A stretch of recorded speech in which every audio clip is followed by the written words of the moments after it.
नमस्कार दोस्तों, वीटेक की इस वीडियो में आप सबका बहुत बहुत स्वागत है। और आज की इस वीडियो में हमारे पास आई है कस्टमर की गाड़ी के लो आरपीएम पे गाड़ी स्टेबल नहीं रह रही, उसका आरपीएम ऊपर नीचे हो रहा है।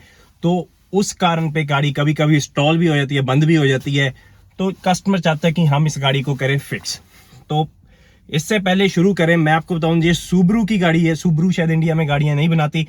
इसमें एक डिफरेंट चीज है जो बाकी गाड़ियों में नहीं है, जो एक कॉन्फ़िगरेशन है, जो एक हिसाब है, इसका थोड़ा अलग है बाकी गाड़ियों से। उसके बारे में भी मैं आपको बताऊंगा। और वीडियो, आज ठंड भी बहुत है और आज हवा भी बहुत तेज चल रही है, तो कोशिश करूंगा जितना हो सके कैमरा अपने पास रखूं, अपने नजदीक रखूं, ताकि आवाज आपको साफ आए। और इस वीडियो के मेन पार्ट है हमारा, उसे शुरू होने से पहले मैं आपको एक सवाल पूछना चाहता हूं और वीडियो के अंत में मैं आपको उसका जवाब बताऊंगा। और आप जब तक हमारी वीडियो चल रही है, आप जवाब बताइए, सोचिएगा अपने मन में कि क्या इसका आंसर हो सकता है। कुछ दिन पहले मुझे हमारे किसी भाई का मैसेज आया था कि उनके पास गाड़ी आई है, मैस एयर फ्लो सेंसर का इशू है और वो उन्होंने सेंसर रिप्लेस कर दिया। कोड फिर भी आ रहा है। उन्होंने वायरिंग चेक की, वायरिंग भी बिल्कुल सही है, अकेली तार चेक की, वो भी बिल्कुल सही है, वो कोड नहीं जा रहा। उन्होंने पीसीएम भी रिप्लेस कर दिया, वो कोड नहीं जा रहा। तो उन्होंने जो मैफ सेंसर के आसपास था, जो उसके रिलेटेड था, है ना, वो सब उन्होंने चेंज कर दिया। अब वो कोड फिर भी ठीक नहीं हो रहा, कोड नहीं जा रहा। मेरा क्वेश्चन ये है कि जब हमारे पास कभी कोई फॉल्ट कोड आता है किसी सिस्टम का, है ना, किसी कंपोनेंट का, मैफ सेंसर का, क्रैंक का, कैम का, तो बस वो कोड बस यही बताता है कि अकेले सेंसर में इशू है या वायरिंग में इशू है, बस यही चीजें होती हैं, या बाकी की गाड़ी की जो इंजन के ऑपरेशन है, जो बाकी इंजन कर रहा है, वो भी इस चीज को अफेक्ट कर सकती हैं कि नहीं। सो क्वेश्चन ये है कि जो हमारे पास कोई सेंसर है, मैफ का सेंसर है, मैप का सेंसर है, क्रैंक का सेंसर है, इस सेंसर का खराब होना या इसकी वायरिंग का खराब होना ही उसे अफेक्ट कर सकता है। उसे मतलब अफेक्ट, मुझे नहीं पता हिंदी में क्या कहूंगा मैं उसे, है ना, कि उसे अफेक्ट ही कहूंगा, मुझे अफेक्ट ही समझ आ रहा है इस टाइम। तो क्या वो सेंसर का खराब होना या उसकी वायरिंग का खराब होना ही उसे अफेक्ट कर सकता है, या कुछ और भी जो चल रहा है इंजन में वो भी उस कंपोनेंट को, उस सेंसर को अफेक्ट कर सकता है। तो इस सवाल का जवाब जरूर सोच के रखिएगा। वीडियो के अंत में मैं बताऊंगा कि इसका आंसर क्या है। तो अब मैं आपको एक बार गाड़ी के आसपास घुमा के दिखा दूं कि कौन सी गाड़ी है, कैसी गाड़ी है और क्या फर्क है इसमें और बाकी गाड़ियों में जो हम आम अपनी जिंदगी में, रोजाना जिंदगी में देखते हैं। तो चलिए शुरू करते हैं आज की वीडियो।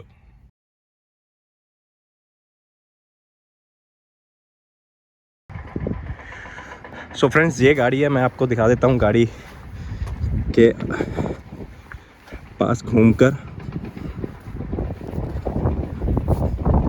सुब्रू की गाड़ी है, स्पोर्ट्स कार है उनकी, 4 सिलेंडर गाड़ी है, ये टर्बो वाली।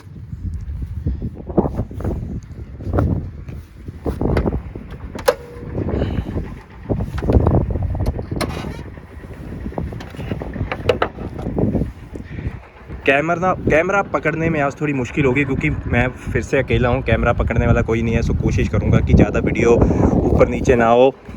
तो ये इंजन है इस गाड़ी का। जो चीज़ मैं आपको बता रहा था कि इस गाड़ी में डिफरेंट है बाकी गाड़ियों में से, वो ये है कि ये जो हमारा ऊपर है ये तो है इनटेक मैनिफोल्ड, और जो आम गाड़ियों में हमारा पहले ब्लॉक होता है, क्रैंक वाला ब्लॉक होता है, फिर सिलेंडर हेड होता है, फिर इनटेक होता है, साइड में इनटेक होता है या थोड़ा सा ऊपर इनटेक हो जाता है। इस गाड़ी में हमारे सिलेंडर हेड साइड में है, जैसे कि एक सिलेंडर हेड यहाँ पे है, एक सिलेंडर हेड यहाँ पे है। सो ये अपोज्ड इंजन है। सो इसके सिलेंडर हेड साइड में होते हैं और पिस्टन भी इसके ऊपर जाने के बजाय पिस्टन इसके साइड में जाते हैं। मैं आपको पिक्चर डाल दूंगा वीडियो में कि कैसा ये इंजन असल में होता है। तो ऐसा ये इंजन है कि दोनों पिस्टन एक दूसरे से अलग अलग दिशा में जाते हैं, ऊपर जाने की बजाय जो आम गाड़ियों पे जाते हैं। सो है तो ये दो बैंक वाला, सो एक बैंक 1 है, एक बैंक 2 है। सो 2 बैंक वाला, 2 सिलेंडर हेड वाला हमारा ये इंजन है, पर हमारे सिलेंडर हेड साइड में है ऊपर होने की बजाय। और गाड़ी में इशू आ रहा है कि ये स्टार्ट होती है, बढ़िया चलती है, पर आइडल पे इसका आइडल फ्लक्चुएट होना शुरू हो जाता है, ऊपर उठना गिरना शुरू हो जाता है। वो हमने डायग्नोस करना है। तो चलिए शुरू करते हैं हम आज के डायग्नोसिस। सो फ्रेंड्स, एक चीज़ मैं आपको दिखानी भूल गया कि गाड़ी कर क्या रही है असल में। सो गाड़ी स्टार्ट करेंगे एक बार पहले। सो गाड़ी स्टार्ट कर ली है मैंने।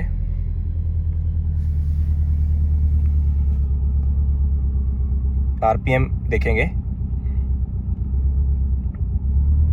वो देखिए, वो ऊपर जा रहा है, नीचे आ रहा है, ऊपर जा रहा है। सो खुद ब खुद वो रेस पकड़ रहा है, जो हम कह सकते हैं। अगर मैं रेस दूं, थोड़ी सी रेस देता हूं, अब बिल्कुल स्टेडी है। अब छोड़ रहा हूं तो ये देखिए बंद होने की कोशिश कर रहा है। लो आरपीएम पे कभी भी आपको ऐसी कंडीशन आती है, मैंने फ्यूल ट्रिम वाली वीडियो में भी शायद बताया हो आपको, वो बताती है दो चीजें ज्यादातर मुझे ऐसी लगती है कि वो कर सकती हैं। एक, या तो वो मैफ सेंसर ऐसा करता है, असल में तीन चीजें, मैफ सेंसर भी ऐसा कर देता है, ऑक्सीजन सेंसर भी हमारा उस बैंक का ऐसे कर देता है इशू सेम, जहां वैक्यूम लीक कर देता है। अब हाई आरपीएम पे देखिए गाड़ी बिल्कुल सही चल रही है, लो आरपीएम पे मुश्किल हो रही है। अगर हमारा इस गाड़ी में वैक्यूम लीक है कि कहीं से वो बैंक हवा सक कर रहा है ना, तो वो टू मच एयर जा रही है, अब उस सिलेंडर में टू मच एयर जा रही है, तो वो सिस्टम लीन हो जाएगा, है ना। और अगर वो सिस्टम लीन हो गया है तो एक्स्ट्रा फ्यूल जाना शुरू हो जाएगा, कंपीसीएम फ्यूल डालेगा और डालेगा और डालेगा, और उसे रनिंग में इश्यू आएगा। जब मैं रेस दे देता हूं, क्योंकि अब वैक्यूम लीक के अलावा थ्रोटल से बहुत हवा आ रही है, तो वो वैक्यूम लीक एक तरीके से खत्म हो जाएगा। अगर हमारे पास मानिए कि कैसे समझाऊं मैं आपको, कि मतलब सोचने वाली बात है कि अगर हमारे पास थ्रोटल से हवा आ रही है और दूसरी तरफ हमारी कहीं गैसकेट से हवा लीक हो रही है, अगर मैं थ्रोटल ज्यादा खोल दूं, अब वो जो इतनी ज्यादा हवा आ रही है उसके मुकाबले वो छोटा सा लीक तो कुछ नहीं रह जाएगा ना। अब तो वो वैक्यूम लीक एक तरीके का खत्म हो जाता है जब आप रेस पे पैर देते हो। ये चीज आप दिमाग में बैठा लीजिए, है ना। ये हमेशा ही आपको सेम तरीके से मिलेगी हर एक गाड़ी में, चाहे उसके सिलेंडर हेड किसी भी तरफ हो, है ना। तो चलिए पहले स्कैन करते हैं। गाड़ी को मैं बंद कर देता हूँ, की ऑन कर देता हूँ, गाड़ी को स्कैन कर लेते हैं। तो स्कैन टूल मैंने अपना कनेक्ट कर लिया है। सुबरू की गाड़ी है, पर जैसे मैंने आपको पिछली बार दिखाया था कि EOBD जो सिंपल, चाहे आप सस्ते से सस्ता स्कैन टूल भी ले लीजिए, ये ऑप्शन उसमें होगा ही होगा। तो हम करेंगे वो चीज़, क्योंकि मुझे पता है हर एक भाई के पास एक महंगे वाला स्कैन टूल नहीं है, तो हम वही चीज़ें कवर करेंगे, वैसे ही कवर करेंगे कि हर एक को लाभदायक हो सके ये वीडियो। तो हम सेलेक्ट करेंगे EOBD, जो कि आपको 2000-3000 रुपए वाले स्कैन टूल में भी ये मिल जाएगा ऑप्शन। अब इस टाइम देख रहा है कि PCM कौन सी लैंग्वेज में हमारे स्कैन टूल के साथ बात करेगा। सो ये वो लैंग्वेज है, कीवर्ड लैंग्वेज है ये, ISO 9141। अरे हो जा भाई कनेक्ट, ठंड बहुत है दोस्तों, हाथ जम रहे हैं मेरे। तो क्या है हमारे पास यहाँ पे, अरे पहले गायब हो गया। तो पहले कोड चेक करते हैं।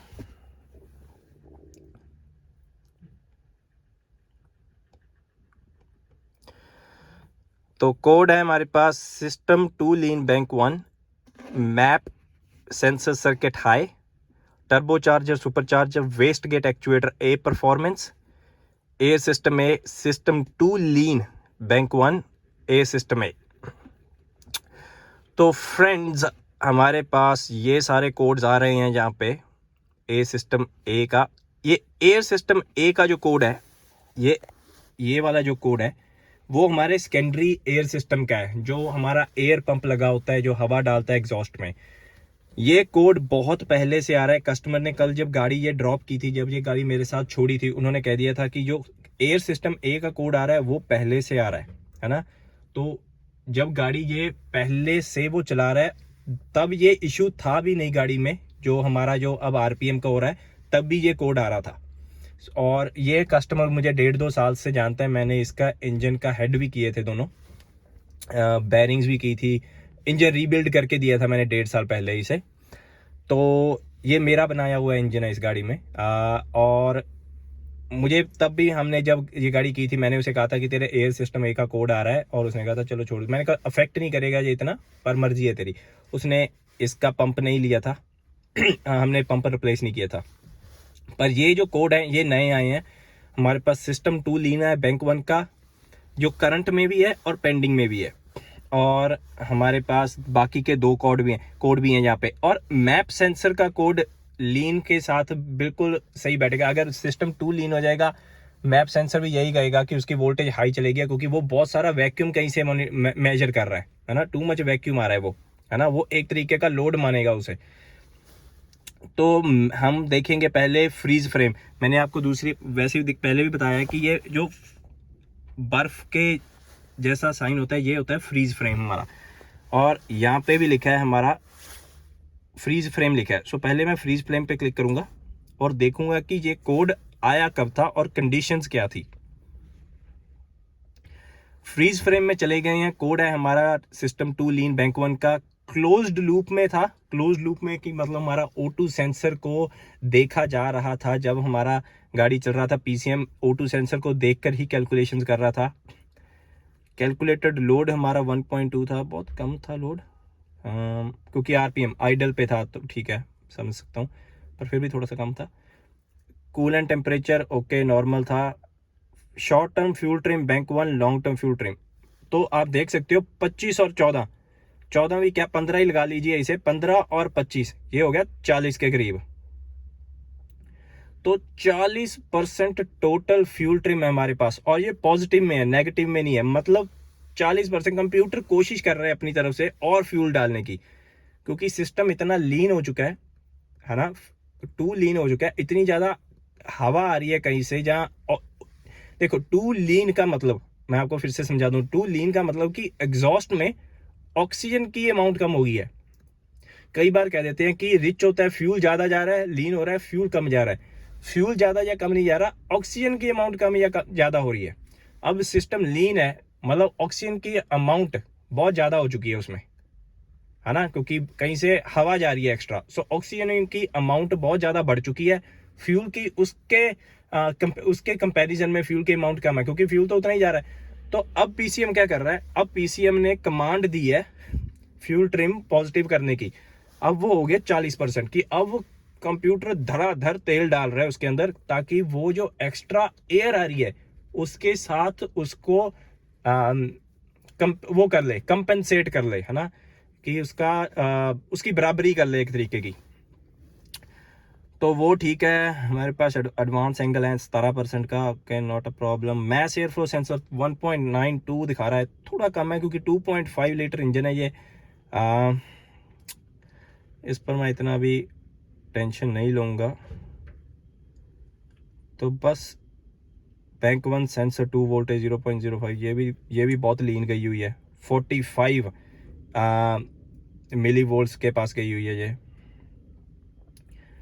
तो ये तो हो गया, कंफर्म तो हो गया हमारा इशू कि सिस्टम बहुत लीन है और हमारे फ्यूल ट्रिम्स भी बहुत लीन बता रहे हैं, तो कंप्यूटर उसे पॉजिटिव कर रहा है फ्यूल डालने के लिए।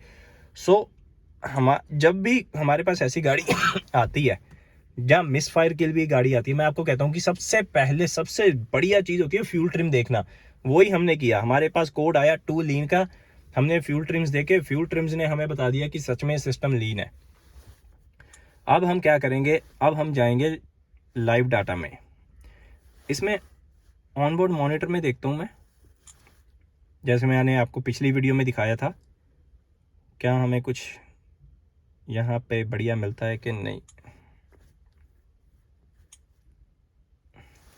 सो एग्जॉस्ट सेंसर हीटर सर्किट है जो, चलो वो तो हमें क्या करना है।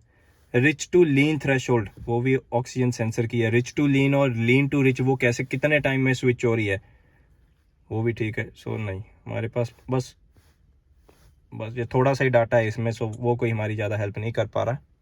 लाइव डाटा में जाएंगे।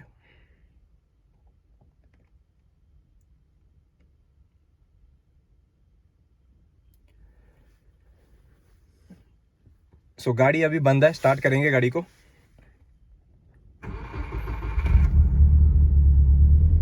गाड़ी स्टार्ट हो चुकी है, हमारी ओपन लूप में है अभी। सो शॉर्ट ट्रिम्स हमारे अभी कुछ नहीं बताएंगे जब तक ये क्लोज लूप में नहीं आती। सो शॉर्ट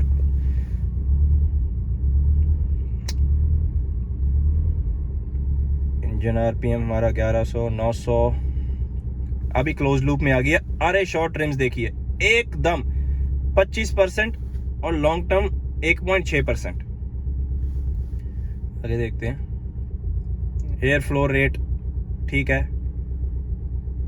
पर मुझे लग रहा है कि वैक्यूम लीक की वजह से एयर फ्लो रेट भी हमारा अफेक्ट हो रहा है। वैक्यूम लीक तो मुझे ये लग रहा है ना, क्योंकि सिस्टम बहुत लीन जा रहा है। और हमारी लैम्डा वैल्यू कितनी है 1.1 की, ये 1 के करीब होनी चाहिए, 1.16 के करीब जा रही है। यानी कि वो सिस्टम वाकई में अब उसे हम रिच करने की कोशिश कर रहे हैं, पर वो लीन है। तो अगर हम अब देखिए, मैंने आपको कहा था कि अगर हम रेस दें ज़्यादा, आरपीएम बढ़ाएं, तो वो वैक्यूम लीक है जो वो कम हो जाता है, क्योंकि हवा बहुत आ रही है। अगर हम रेस दें तो हमारा ये शॉर्ट टर्म फ्यूल ट्रिम है, ये भी थोड़ा सा ठीक होना चाहिए, क्योंकि अब हवा भी है और फ्यूल भी है। अब पीसीएम इंजेक्शन भी उसे उतनी ही दे रहा है। तो थोड़ी सी रेस देता हूँ मैं, 2500 आरपीएम के करीब करता हूँ इसे। अरे देखिए, अरे देखिए, ये मैं देखना चाहता था, मजा आ गया मुझे ये देख के। जैसे ही मैंने 2500 आरपीएम के पास की गाड़ी, मेरा शॉर्ट टर्म वो देखिए, शॉर्ट टर्म कितना बढ़िया हो गया, 25% से वो 5% पे आ गया। यानी अरे जीरो, क्या बात है। अब टोटल फ्यूल ट्रिम कितना है इसका, अगर मैं यहीं पे रुकूं, -310 है ना, या -310 कर दीजिए, 7% फ्यूल ट्रिम। यानी 25% 40% से टोटल फ्यूल ट्रिम 40% से मैं 7% पे आ गया। यानी गाड़ी मेरी बिल्कुल ठीक हो गई। तो यहां से कंफर्म हो जाता है, गाड़ी में बैठे ही बिना गाड़ी के अभी इंजन तक गए ही कंफर्म हो जाता है कि हमारी इस गाड़ी में वैक्यूम लीक है। एक तो हमारे पास सिस्टम 2 लीन है, दूसरा हमारे फ्यूल ट्रिम्स, जब मैं आरपीएम बढ़ाता हूं हमारे फ्यूल ट्रिम्स बिल्कुल सही हो जाते हैं, वो +40 से +7 तक आ जाते हैं। यानी कि हमारा वैक्यूम लीक है बैंक 1 में। तो अब हमने जाके वो वैक्यूम लीक ढूंढना है कि कहां पे है, कहां से वो हवा सक कर रही है। एक चीज, जब हमने इसका 1.5 साल पहले इंजन बनाया था, इसकी जो पीसीबी की पाइप्स होती हैं वो बहुत ब्रिटल हो गई थी। ब्रिटल मतलब बहुत, जो प्लास्टिक है ना वो बहुत कड़क हो जाता है ना, वो टूटना शुरू हो जाता है, बिखरना शुरू हो जाता है। तो मैक्सिमम हमने पाइपें बदल दी थी, और कुछ पाइपें हमें कहीं से नहीं मिल रही थी, क्योंकि बहुत स्पेशली डिजाइंड, क्योंकि ये परफॉर्मेंस इंजन है, 300 हॉर्स पावर, लगभग 300 हॉर्स पावर इसका ही आउटपुट है। तो हर एक चीज हम कोई भी पाइप नहीं डाल सकते, क्योंकि वो बेंड हो जाती है, पाइप मुड़ जाती है, उसमें से हवा नहीं पास हो पाती, निकास नहीं हो पाता। तो हमें कुछ पाइपें नहीं मिली थी, हमने कुछ ना कुछ करके उसे लगा दिया था। पर मुझे लग रहा है कि कोई ना कोई पुरानी पीसीबी पाइप है जो वो क्रैक हो चुकी है, जिससे हवा सक हो रही है। ये मेरा अनुमान है, मैं पक्का श्योर नहीं कह सकता, पर क्योंकि मैंने गाड़ी पे काम किया था 1.5 साल पहले, तो ऐसे मुझे लग रहा है। बाकी हम देखते हैं अभी जाके, क्या पता कोई गैस किट वगैरह लीक हो रही हो, पर हमें पता लग गया कि चल क्या रहा है। तो अब हम जाएंगे इंजन के पास और ढूंढेंगे बैंक 1 में कौन सा वैक्यूम लीक है हमारे पास। अरे देखिए, मैंने रेस छोड़ दिया है, अब आरपीएम यहाँ पे आ गया है और 25% फिर से फ्यूल ट्रिम हो चुकी है। गाड़ी को चलता रहने देंगे और स्कैन टूल भी बाहर ले जाएंगे।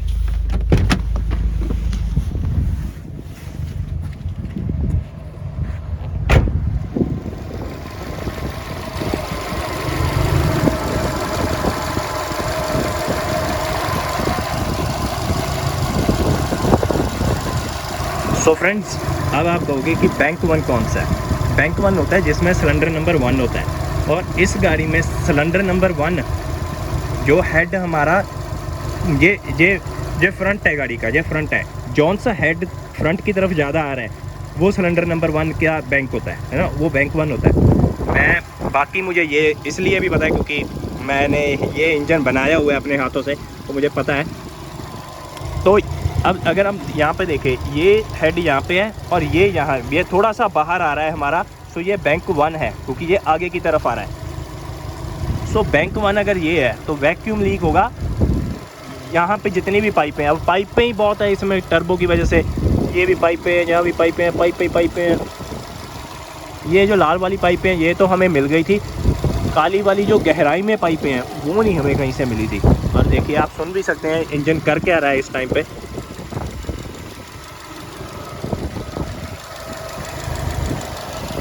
ये रहा हमारा टर्बो की पाइपें तो नहीं, क्योंकि टर्बो का भी हमारे पास वेस्ट एक्चुएटर का भी कोड आ रहा था, पर वो अगर सिस्टम टू लीन है उसकी वजह से भी इफेक्ट हो सकता है। हमें देखना है कोई ऐसी चीज़, कहीं कोई पाइप निकल ना आई हो, क्रैक ना हुई हो।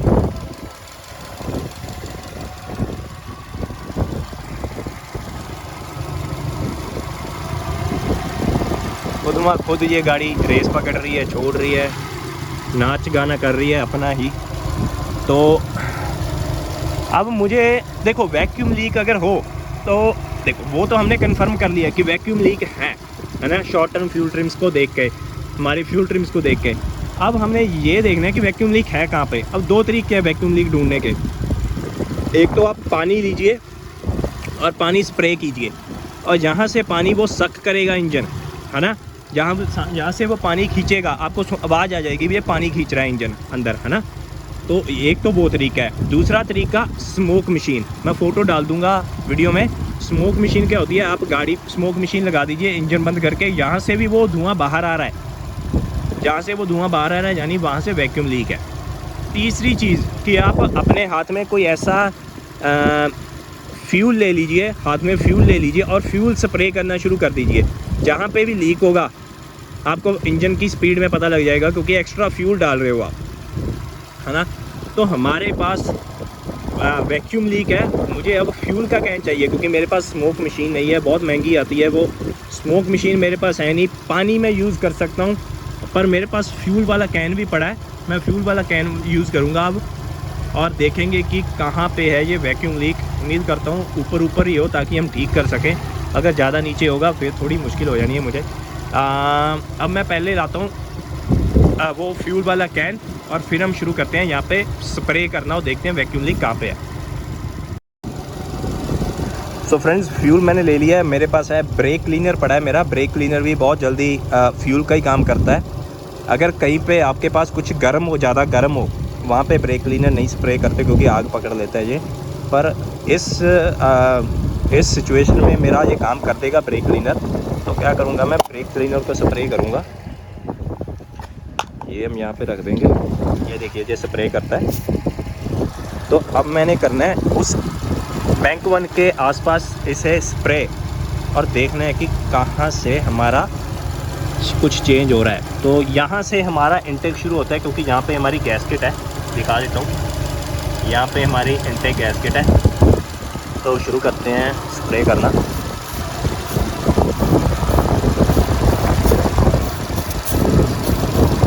तो उसके आसपास मैंने स्प्रे करना शुरू कर दिया। फ्रेंड्स, मुझे आवाज़ आ रही है थोड़ी सी, ये हवा खींची जा रही है कहीं से। फिर से स्प्रे करते हैं, इधर भी स्प्रे करता हूँ। अरे गाड़ी बंद होने लगी थी, यानी है यहीं पे ही है वैक्यूम लीक, क्योंकि गाड़ी ऑलमोस्ट बंद होने लगी थी।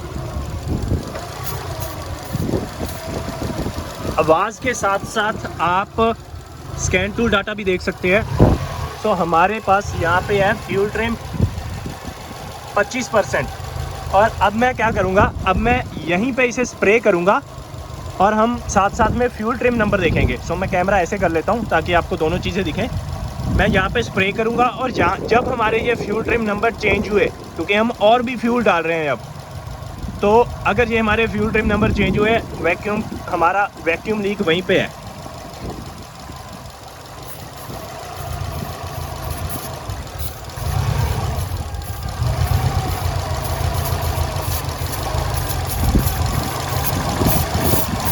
अरे फ्रेंड्स, आप देख सकते हो हमारे फ्यूल ट्रिम नंबर चेंज हो गया है, क्योंकि मैंने स्प्रे किया है फ्यूल अपनी तरफ से। 10% 25% से ये माइनस तक चले गया था। दोबारा स्प्रे करता हूँ, मुझे लगता है यहाँ पे है, क्योंकि वहीं पे नहीं, यहाँ पे नहीं है, यहाँ पे है।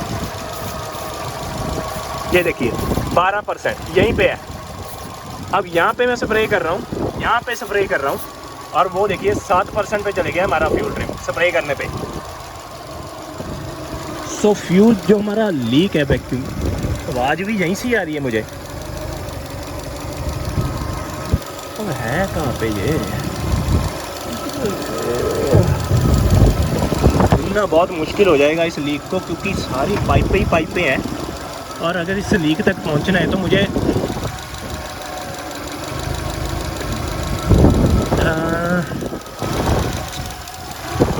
अब लीक तो पता लग गया है हमारा यहाँ पे है ना, लीक तो पता लग गया है। अब एग्जैक्टली कहाँ पे है वो स्मोक मशीन से पता लगता है कि कहाँ से धुआं बाहर आ रहा है। हमारे इंटेक से आ रहा है, किसी पाइप से आ रहा है, इंटेक की गैस किट से आ रहा है, जहाँ पे intake gas kit cylinder head पे लगती है वहाँ से आ रहा है।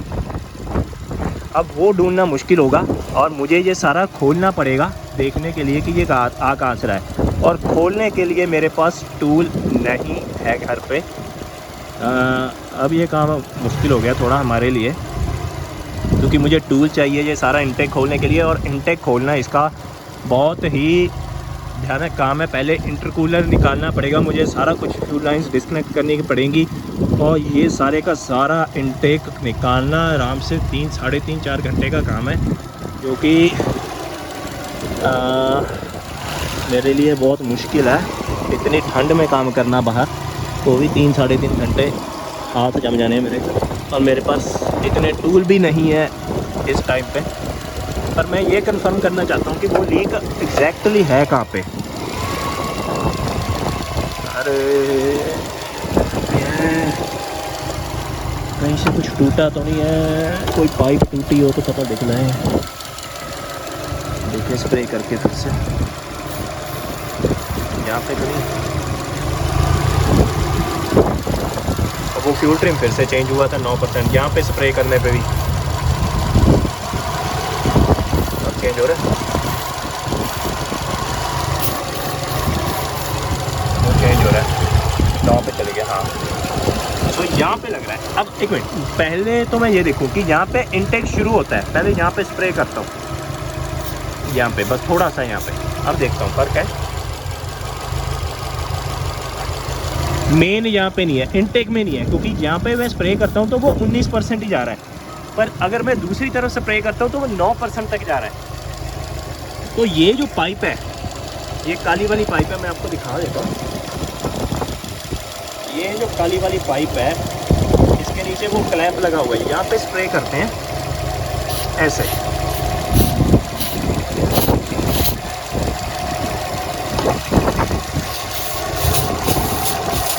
यहाँ पे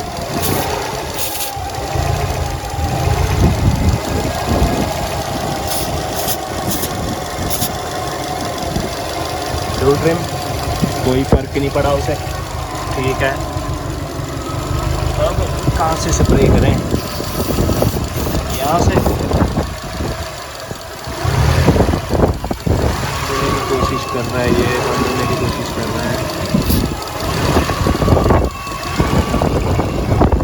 हाँ इसका टर्बो भी बहुत आवाज़ कर रहा है। टर्बो मैंने पिछली बार भी कस्टमर को बताया था कि टर्बो बहुत आवाज़ कर रहा है, टर्बो बदल देते हैं। पर वो इतना पैसा लगाना नहीं चाहता था इस पर, तो हमने टर्बो बदला नहीं। पर इसकी टर्बो से भी हमारे पास वाइनिंग नॉइज़ आ रही है, अभी करके आवाज़ कर रहा है वो। तो फ्रेंड्स इशू हमें पता लग गया गाड़ी ये कर क्यों रही है। वैक्यूम लीक हमें पता लग गया कि वहाँ पे वैक्यूम लीक है। होना क्या है अब कि चेक करना है कि कौन सी गैस किट लीक कर रही है और कहाँ से वो हवा खींच रहा है। उसके लिए या तो मुझे ये किसी शॉप पे लेकर जानी पड़ेगी अपने दोस्त के, यहाँ पे हम इसे खोल सकते हैं, या मुझे कस्टमर को बता दूंगा कि भाई तेरा वैक्यूम लीक हो रहा है और इसे खुला के ऊपर से वैक्यूम लीक ठीक करवा ले। मैं मैकेनिक से बात कर लूँगा कि क्या क्या करना है। 2 तरीके हमारे पास। पर मैं फिर भी एक बार ना चेक करना चाहता हूँ कि वो एग्जैक्टली कहाँ पे हवा खींच रहा है। क्यों ना पानी वाला टेस्ट करके देखें कि पानी कहाँ से सक हो रहा है, वो टेस्ट करके देखते हैं एक बार और फिर देखते हैं कि क्या बताता है ये हमें। सो फ्रेंड्स पानी में ले आया हूँ और गाड़ी बंद हो गई है। अभी स्टार्ट की थी मैंने, कैसे स्टार्ट करता हूँ, वैक्यूम लीक ही इतना है। अरे स्टार्ट हो जा मेरी। मैं ना लाइट भी लाया हूँ इस बार ताकि आपको दिखा सकूँ सारा कुछ। अरे यहाँ पे लग रहा है क्योंकि इतनी आवाज़ आई है ना यहाँ से हवा खींचने की। पहले ना एक बार गाड़ी बंद करके चेक कर लेंगे कहीं कहाँ पे लगता है ये हो सकता है। यहाँ पे क्या लगा हुआ है?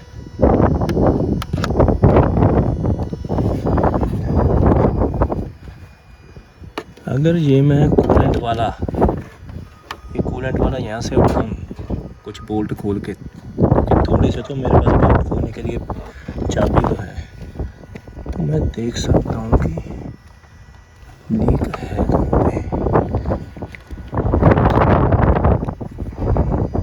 अगर थोड़ी देर गाड़ी चलती रहे ना तो पानी तो मैं ले आया हूँ, पानी तो पड़ा ही है हमारे पास। तो एक बार गाड़ी को स्टार्ट करते हैं और रेस दे के रखते हैं थोड़ी, ताकि थोड़ी देर चले और हम पानी डाल के चेक कर लें इसे।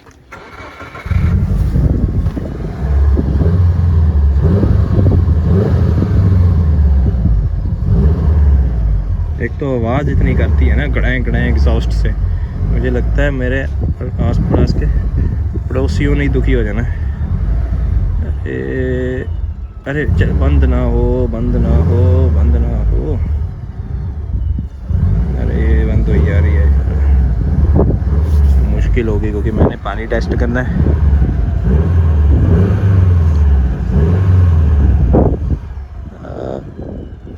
अब बंद होगी ये।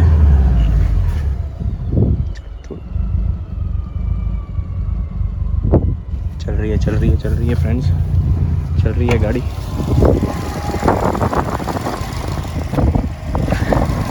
पानी डाल के देखता हूँ।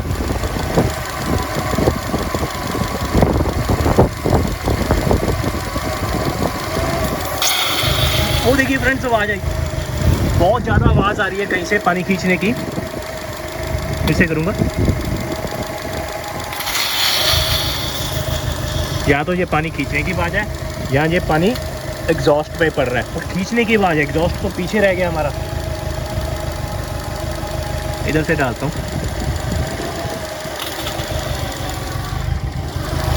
क्योंकि एग्जॉस्ट पे अगर गिरा होता ना तो हमारे पास यहाँ पे धुआं आना था। अभी स्टीम का, स्टीम नहीं है ये पानी खींचा जा रहा है। हाँ ये तो मुझे अरे बोनट ना मेरे सिर पे गिर जाए। कहाँ से खींच रहा है भाई तू?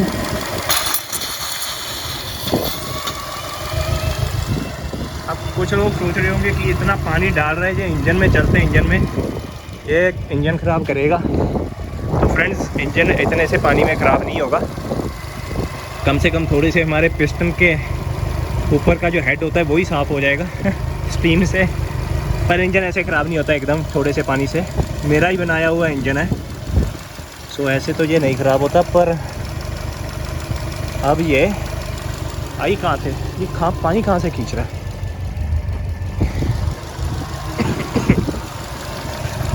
एक तो ना ये, अरे यहाँ पे, अरे एक मिनट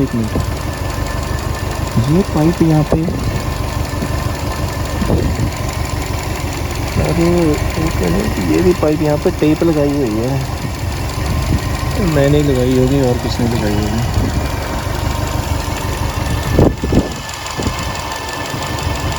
तो दिखाता हूँ मैं कहाँ पे मैं देख रहा हूँ। ये जो नीचे है, ये जहाँ पे हमारा फोकस है, वो जो ब्लू कलर की दिख रही है, वो जो नीचे है वो ब्लू कलर की वो टेप लगाई हुई है इस पाइप पे। क्योंकि अब मुझे यहाँ तो इसे खोलना पड़ेगा।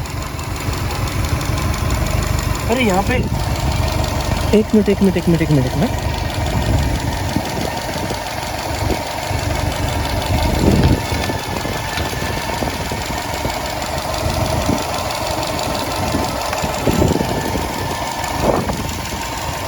मैं ना वहाँ पे डालता हूँ पानी, वहाँ पे जहाँ पे वो पानी नहीं, ब्रेक क्लीन डालता हूँ जहाँ पे वो टेप लगाई हुई है मैंने।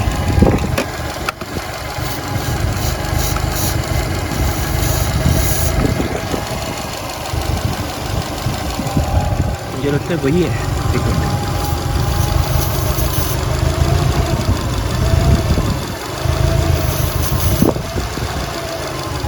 नहीं वो नहीं है, थोड़ा सा फ़र्क जरूर पड़ता है, क्योंकि जब मैं फ्यूल डालता हूँ तो वो फ्यूल हर तरफ जा रहा है और जहाँ पे लीक है वहीं से अंदर चले जा रहा है। ये तो स्मोक टेस्ट ही करना पड़ेगा और मुझे ढूंढना पड़ेगा किसके पास स्मोक टेस्ट मशीन है, या मुझे ये सब खोलना पड़ेगा ऊपर से, रेडिएटर वगैरह, ये वाला हिस्सा, रेडिएटर नहीं, ये कूलेंट रेजरवायर हमारा, और फिर देखेंगे कि वो लीक कहाँ से आ रहा है। तो चलिए मैं ये करता हूँ कि मैं तब तक ना थोड़ा सा ये यहाँ से हटाने की कोशिश करता हूँ, थोड़ा सा साइड पे, और फिर हम चेक करेंगे कि लीक कहाँ पे है। तो फ्रेंड्स मैं अब उसको खोलूँगा, और क्योंकि हवा बहुत तेज़ चल रही है और आवाज़ बहुत ज़्यादा ख़राब आएगी कैमरे में, तो मैं क्या करूँगा, अब यहाँ से ना म्यूज़िक, थोड़ा सा म्यूज़िक लगा दूँगा ताकि वो कर की आवाज़ ना आए जब तक मैं उसे खोल रहा हूँ।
फ्रेंड्स ज़्यादा फ़ायदा नहीं हुआ, क्योंकि उसके बिल्कुल नीचे से कूलेंट की पाइप नीचे को जाती है इनटेक की तरफ, तो उसे मैं ज़्यादा हिला नहीं सकता। थोड़ा सा मूव कर पा रहा हूँ पर ज़्यादा नहीं। पर एक नीचे बहुत बड़ी पाइप जा रही है हमारी टर्बो की तरफ, जो उसका टर्बो का इनलेट है, और वहाँ से वो सीधा इंटरकूलर में जाती है हमारी हवा। तो एक बार मैं वहाँ पे चेक करना चाहता हूँ कि कहीं वहाँ पे ना हमारा इशू हो। तो मैं एक बार गाड़ी स्टार्ट करूँगा और देखूंगा कि वहाँ पे तो कहीं हमारा इशू नहीं है।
सो दोस्तों, गाड़ी के अंदर मैं फिर से बैठ गया हूँ।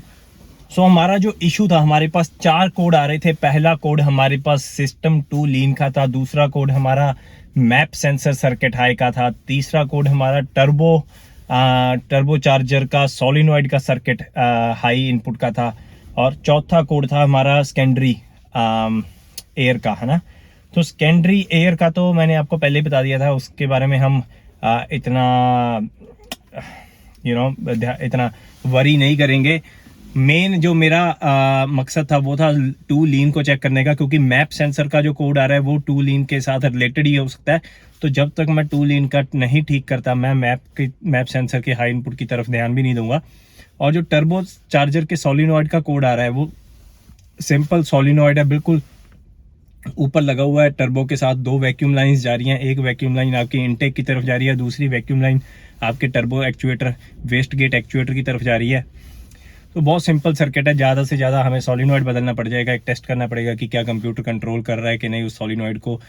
तो उसके बारे में भी इतना मैं ध्यान नहीं दूंगा, क्योंकि अगर हम सारी गाड़ी ठीक कर लेते हैं, वैक्यूम लीक ठीक भी कर लेते हैं, उसके बाद अगर हमारे पास टर्बो का कोड रह भी जाता है तो मैं उसको क्विकली डायग्नोज कर सकता हूँ, 5-10 मिनट की बात है।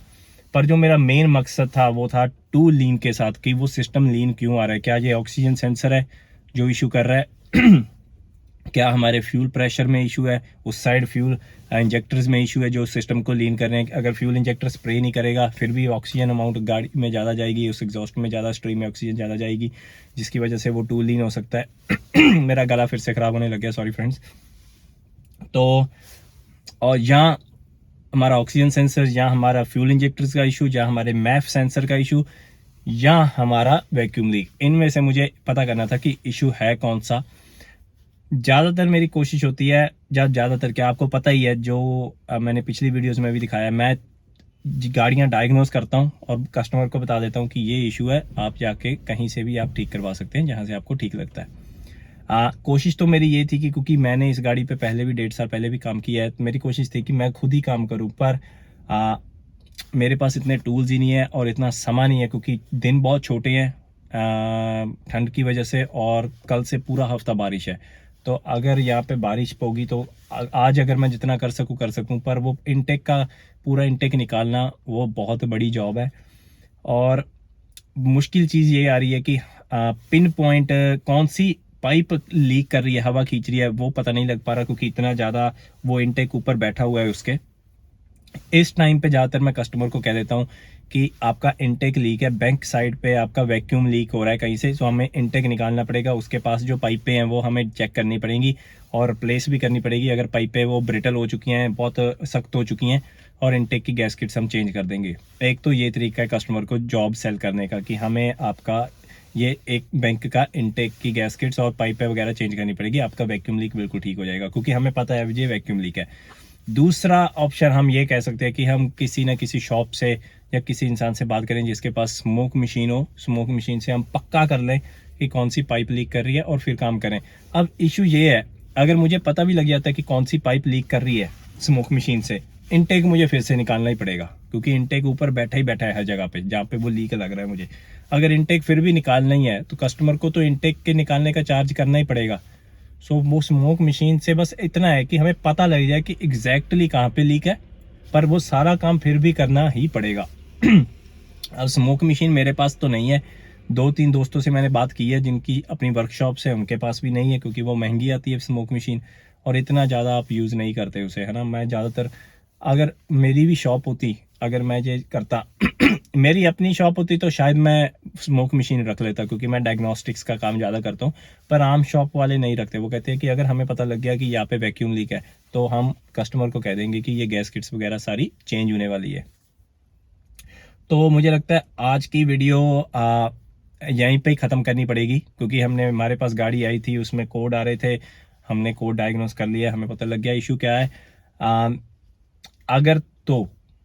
अगर तो मेरा कहीं पे कोई हल निकलता है कि हाँ यार शॉप पे जाके मैं इनटेक निकाल के इसका चेंज करूँगा, फिर तो मैं वीडियो बना लूँगा, आगे कंटिन्यू करूँगा और भी चीज़ आपको ऐड कर दूँगा। नहीं तो हमारी ये वीडियो इस गाड़ी पे कोड टू लीन का क्यों आ रहा था वो यहीं पे ख़त्म होगा।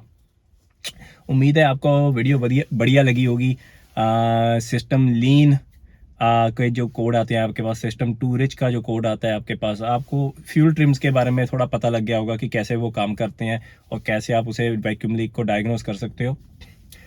तो आज के लिए मुझे लगता है इतना ही, क्योंकि मेरा गला भी बैठ गया है बहुत ज़्यादा, अब हवा बहुत ठंडी चल रही है। तो आज के लिए फ्रेंड्स इतना ही। अगर वीडियो पसंद आई है तो शेयर जरूर कीजिएगा, कमेंट्स जरूर दीजिएगा, और मैं भूल गया, क्वेश्चन का आंसर आपको बताना।